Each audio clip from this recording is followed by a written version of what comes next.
Hey everybody, welcome back to Poor and Broke. I'm here with my man, Seth. Seth, you may know him from other places. You may not. You probably do. We'll get into that later.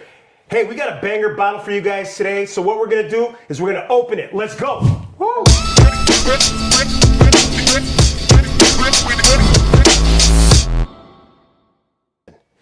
Hey everybody, thanks for tuning back into Poor and Broke. Again, I'm your host, Brad, and I'm here with Seth. And we got a banger for you today. Yeah, I got an exciting bottle for you. So this is, you may not know them. If you're in the bourbon world, you may know these people called BourbonPursuit. Kenny and Ryan from the podcast. Okay. They started their own brand. So I've known these guys for a while. Kenny's a great guy. Ryan is down to heart, awesome guy as well. Kenny's kind of their operations guy. All right. Ryan's a blender. So this is a single barrel of their bourbon. This is actually kind of a fun bottle. If you see, who picked it right there. There's a guy I know named Seth. Who picked it. So Seth's pick. They do something very different. Most brands are, they want to hide that they're sourcing barrels. Yeah. They want to hide that they're blending stuff.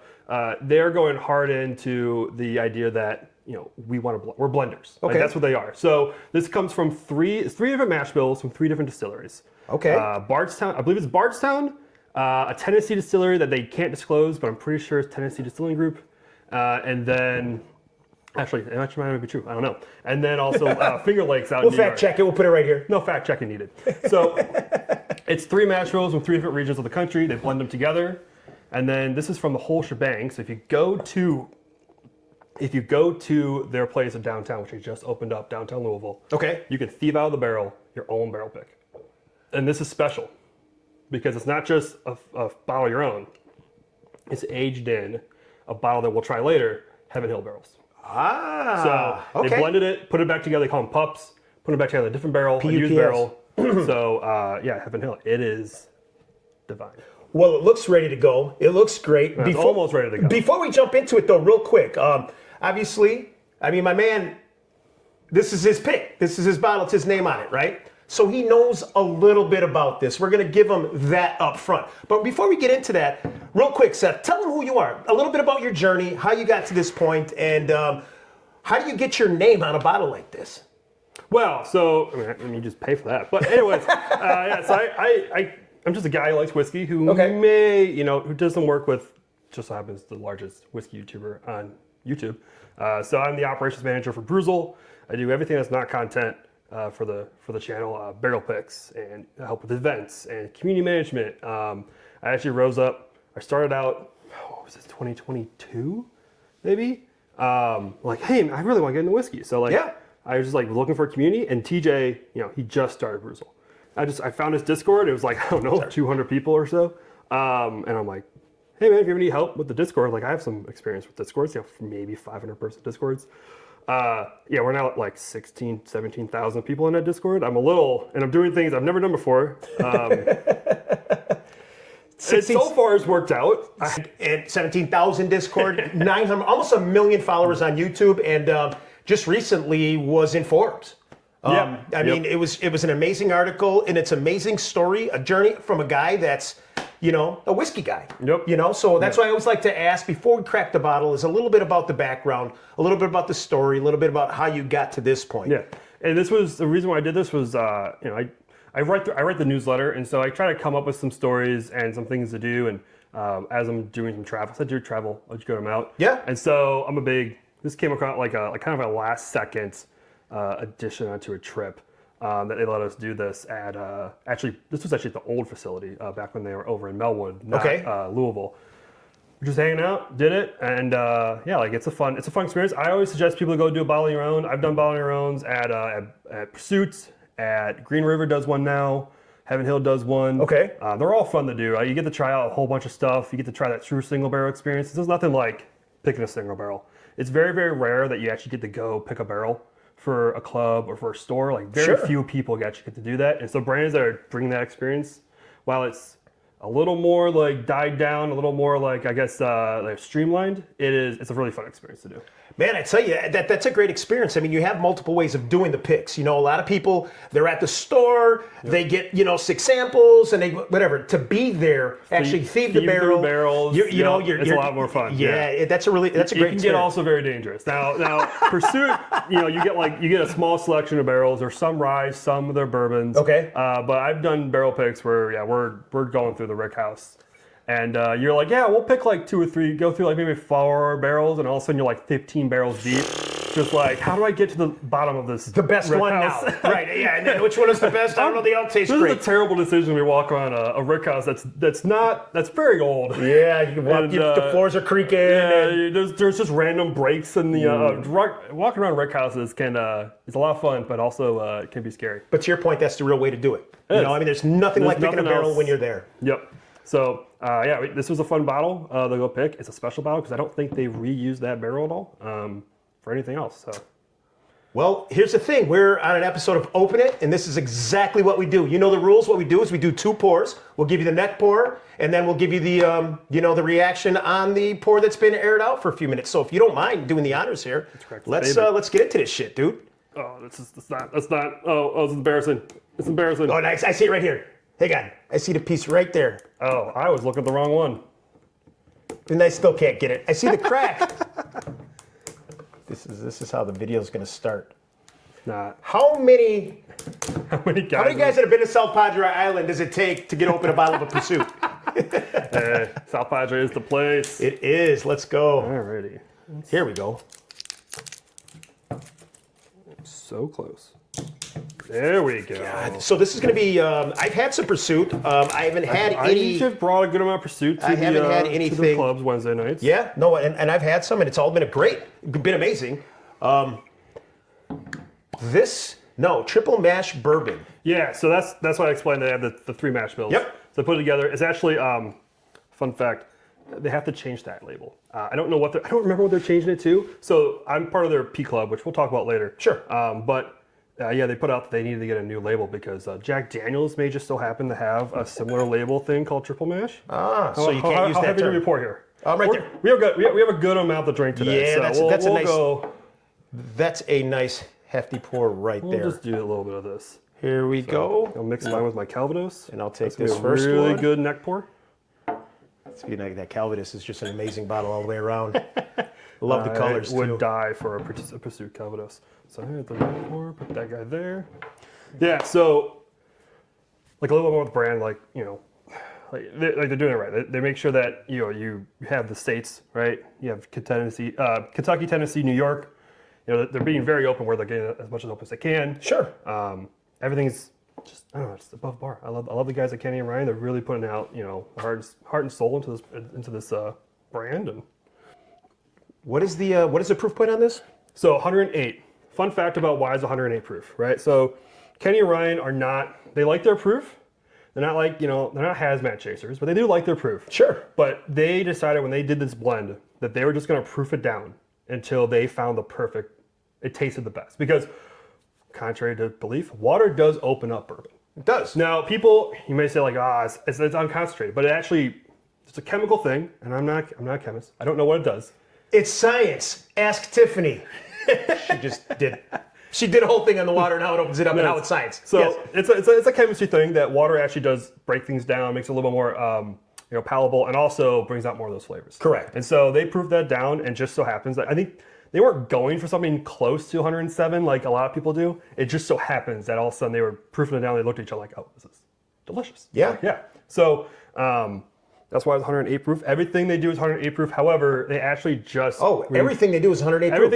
Everything they used to do is 108 proof. They just did a whole redesign and relabeling everything, and they have now three kind of like proof tiers. 88 proof, which is their kind of like mixer bar type bottle. Sure. The mass market product. Yep. They have 108 proof, which is their staple, and then they have a barrel proof. The barrel proof and 88 proof are what you're going to find out in the market. 108 proof, because like marketing, barrel proof kind of wins a lot. They pulled back 108 proof to only at their distillery. Interesting. Yep. Well, not really distillery, blending house. I think they call it a whiskey house. And interesting too on the nose. I mean, not like, so at first, obviously neck pour ethanol, right? Yep. And there's a thing to be said there. We talk about it every damn show. And we'll get into that on the next pour too, maybe even after the first sip here. But man, I mean, I got a little bit of that, then I get like a strong bubble gum right behind it. Well, I shouldn't say strong, a very light bubble gum. Very but it's bubble gum. You know, I'm getting nothing strong. I'm getting a very pleasant nose on this. And you know what? I'm expecting that, but I know better because 10 times out of 10 for me, the nose does not equate to the first sip. So I'm interested in diving right in right now and seeing what I get. On Pursuit, I get a lot of cola notes. Okay. On most of their products. Their rye particularly, but their bourbon is a little bit there as well. So you just hit me with the placebo effect, man. I tasted Pepsi Cola, as you were saying that, on my first sip. But I'm getting Big League Chew. I'm getting bubble gum on the finish, on the back palate there. Wow. It's very rich. Like Heaven Hill barrels are just. Have you ever seen a Heaven Hill? Have you seen a Heaven Hill? 2 Heaven Hill barrels right here. You can't miss them. Like I don't know. This is not what a normal barrel looks like. No. Like I will tell you, like seeing a lot of barrels. No, these are Heaven Hills. That is not what a normal barrel looks like. A Heaven Hill barrel, for some reason, is just super dark. Dark, heavy, big, just a beast. And so, looking out there, like it does something. It has a lot. I think it has a lot more oak impact to it. A lot more. I want to not like vanilla, like more like a vanilla bean.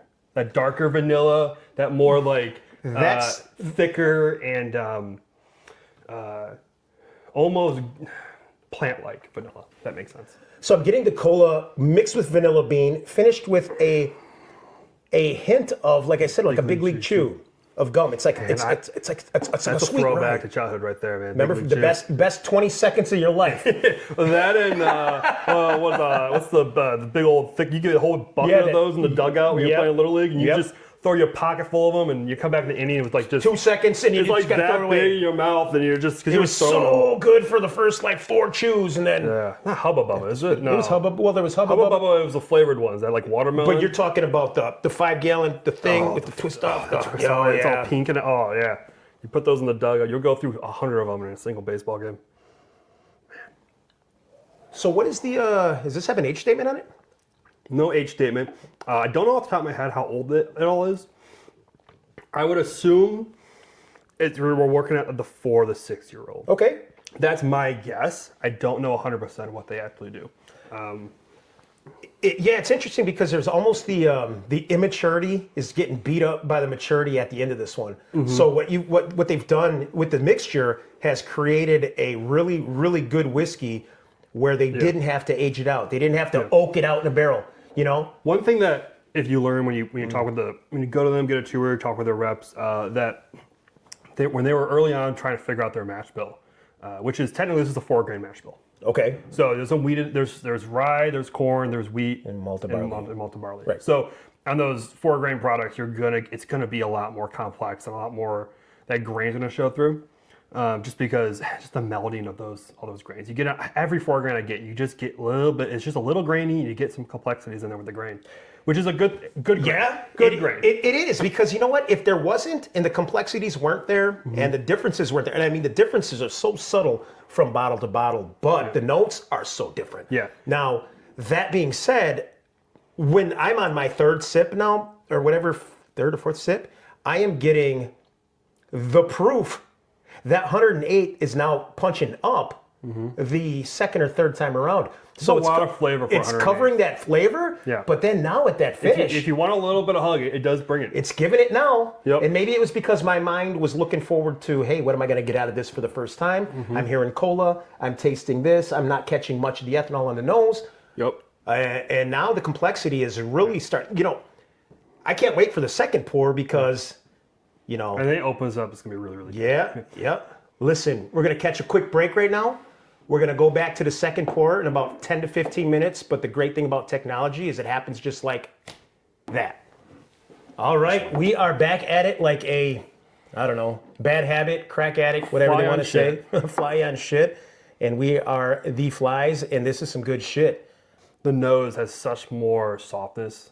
Right, less ethanol from the neck pour, right? God, And so here's my okay. I gotta be real about neck pours here. Does the neck pour exist? Obviously, you believe the neck pour exists. We're doing 2 pours. I have a stance on that, and I'll let you go. Okay. I'll neck explain pour mine. exists, but here's the thing that I think a lot of people. This is not the neck pour. It has nothing This to do is with the neck pour. Correct. You have to let it open up oxygen just like water opens up. Otherwise, that would be it. Yeah. Otherwise, it doesn't matter what you do to this bottle. If you shake it, if you keep it on, the first pour, no matter if you flip it upside down or not, it's going to taste the same. And we will beat the shit out of that topic on this show every time because you know what? Because there's truth to that. I mean, there's truth to a neck pour. Yep. Everybody understands that first pour, but it has nothing to do with what's stuck here in the neck. It has everything to do with what's being aired out. Mm-hmm. And there's certain bottles that have a heavier neck pour historically than others. I mean, you're going to get a lot of finish. I think you're going to get a little bit if you have a really long neck. Right, I think there's some. I'll believe that a little bit, right? Because there's less oxygen getting in there, sitting in there. But anyways, the main point is that oxygen is going to, just like water opens up whiskey, oxygen is going to oxidize whiskey, and so that you can tell that if you leave a pour out for like an hour, 2 hours, you can come back and it's going to taste oxidized. It's going to be really rough. There's not going to be a lot of flavor there. However, there's a medium point, right? So if you keep opening it, you're going to get to about half the bottle. You're going to be like, the best bottle. It's a fucking different bottle. This is the best bottle in the entire world. I don't remember. I thought I hated this bottle. Now I love it. And then you're gonna get to like 2/3, the fourth way, 3/4 way there. And you're like, man, I really gotta finish this bottle. It's starting to get oxidized. It's literally a bottle that you could leave a cap off for a few weeks, and it actually becomes better. Yep. You know, if you can keep dust and all kinds of sediment or whatever the fuck can get into your bottle out of it, you know, I mean, it's actually not a bad thing. My last point on a neck pour is there are some bottles, like you said, maybe some with the longer necks. My Taylors, for whatever reason, don't have much of a neck pour. But that's just a me thing, maybe because it's Buffalo Trace is doing black magic. It's what it is. They're just bringing in a priest and doing some crazy stuff. But in addition to that, there's some bottles that based off of mash bill makeup, it's just going to be that way. Yep. But if you get a lot of the more heavier finished bottles, you're going to have less of a neck pour because you're going to have more sweet. You're going to have less product. I shouldn't say less product. You're just going to have more sweet and more flavors that can overcome the whatever's trapped inside that bottle. So, but on the nose, the bubblegum is now way more pronounced. Man, it's so much sweeter this time around. It's very sweet, a lot more so vanilla, much sweeter this time around. Or dark caramel. And I love me a good bourbon when you get the dark caramel notes. You know, I love my ryes. I love the spice ryes. But I love a lot of the newer rye stuff. That's these mash bills that are making up a sweeter kind of rye. And for me, a good bourbon is going to have a hint of that caramel note at some point. Yep. And it's a good traditional bourbon note. This really has that in spades the second time around. I mean, the first time, like I said, it was the finish of the smell and then the finish of that Big League Chew. Now I'm getting sweet. It's not just that little piece. Now it's an expansion. Like it's a 5-course sweet dinner now. Yeah, a lot more sweet. Almost like I feel like what we were trying before, the first pour was kind of like zero sugar Coke. And now this is full sugar Coke. Yeah. Right? It's a lot more sweeter. Yeah. It's got that just vanilla, like that just at-home warmness that you just want to expect from a good pour. And like a little bit of baking spice. To me. A little bit of like cinnamon, clove. Just kind of like just thrown out in there, right? You know, it's very well balanced. The Heaven Hill, in my opinion, like it actually, I think what the Heaven Hill barrel does is it brings that just darkness to it. Because Heaven Hill products for me are a lot more spicier. Yeah. A lot more dark sugars and molasses type feel, and this is what I get that a little bit out of this, what I would normally get out of a normal Pursuit bourbon. Okay. Yep, say that. Anyways, everyone has their own stuff. You know, for me, it's not Barton, but like, you'll the more you taste, the more you figure out. Like, you don't give a shit about Barton if you didn't catch that. I don't really give a shit about Barton. So I mean, the more you taste different stuff, the more you pick that stuff up. And barrels finish in other brand barrels. Actually, it does impart some. It doesn't impart all the flavor. Like I think what people like. I know there's some stuff I'm like, oh, it's a stag barrel. It's gonna taste like stag. I'm like, no, it's gonna impart something you generally get from a stag. Right. You're not gonna get. It's not gonna be a cherry bomb. No. Right. But you might get a little dark fruitness. But here's the thing, though. Fruitness from it. But you're not gonna get cherry. But there's some fucking placebo effect going on there too, because you know why? Of course. Because you can pick a barrel and you can pick a stag barrel. And be like, you know what? Yeah, I knew it was just after somebody tells them because it has this, and that. But you know what? There's 37 other distillates that have that. Yep. So I mean, you can narrow it down, but I mean, it is what it is, dude. And It's not that different. The science the science is not really any science. The art of having. I like that. Yeah, the art of having just barrels aging, right? You can't repeat that, right? A barrel sitting right next to each other for 18 years. The two barrels, they could taste the exact same if they really know what they're doing, or they're not. or if they had light in the corner of that rick house that's shining in that top barrel there for 15 years. There was a draft, and it's right a little different at that fucking one barrel spot that had more airflow, right? And one's gonna be short, one's gonna be heavy, right? You just don't know. The crazy part about it is there's nothing you can do to recreate that other than put another fucking barrel there and wait another 18 years. I mentioned that Whiskey House, is doing like all this tech stuff, and they're really into like just they're a distillery for other distilleries. They're not making their own whiskey, right? And so their job is like, okay, well, what you can't have sweet spots in our rick houses, right? You can't have one spot that has better flavor for the barrel than another spot, which is very common in many rick houses. You know that if you put it in the top right corner, right, you're going to get these certain flavors. And so they've done a lot of work in engineering their rick houses to where like there's no dead spots. Everywhere you put, I'm just going to see if that actually works out.